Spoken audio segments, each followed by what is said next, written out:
Iga Swiatek raised £400,000 for Ukraine. Jury world number 1 Iga Swiatek and retired pro Sergei Stakhovsky have called out their fellow tennis players for ignoring and forgetting about the war in Ukraine.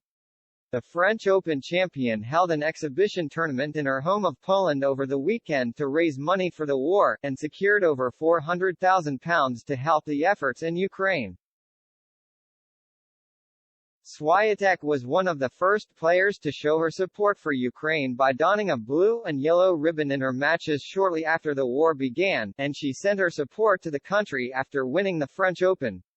Over the weekend, the Pole held the Iga Swiatek and Friends event to raise money for the country, totaling £400,000 over the weekend.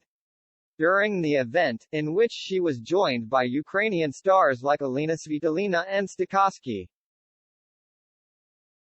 The world number 1 admitted she thought some of her colleagues had been contradicting themselves by stopping their support for the country.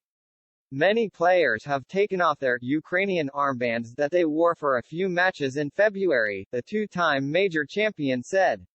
The 21-year-old admitted she found it a bit contradictory, adding, "But above all I am concentrating on what I can do to help."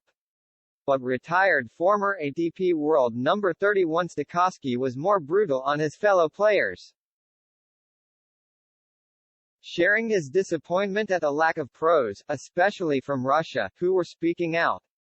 Stakhovsky, who retired at the Australian Open this year and joined the Ukrainian army following Russia's invasion, said he met some Russian players in Paris during Roland Garros, and, without naming anyone,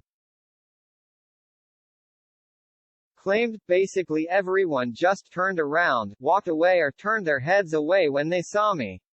And I've known them all for a long time, I've followed their careers, to say the least. I am very disappointed with that." But the four-time title winner was quick to pile praise on Daria Kasatkina and Andrei Rublev, who both recently appeared in a YouTube video with Russian blogger Vidya Kravchenko and spoke about the war in her charity exhibition over the weekend.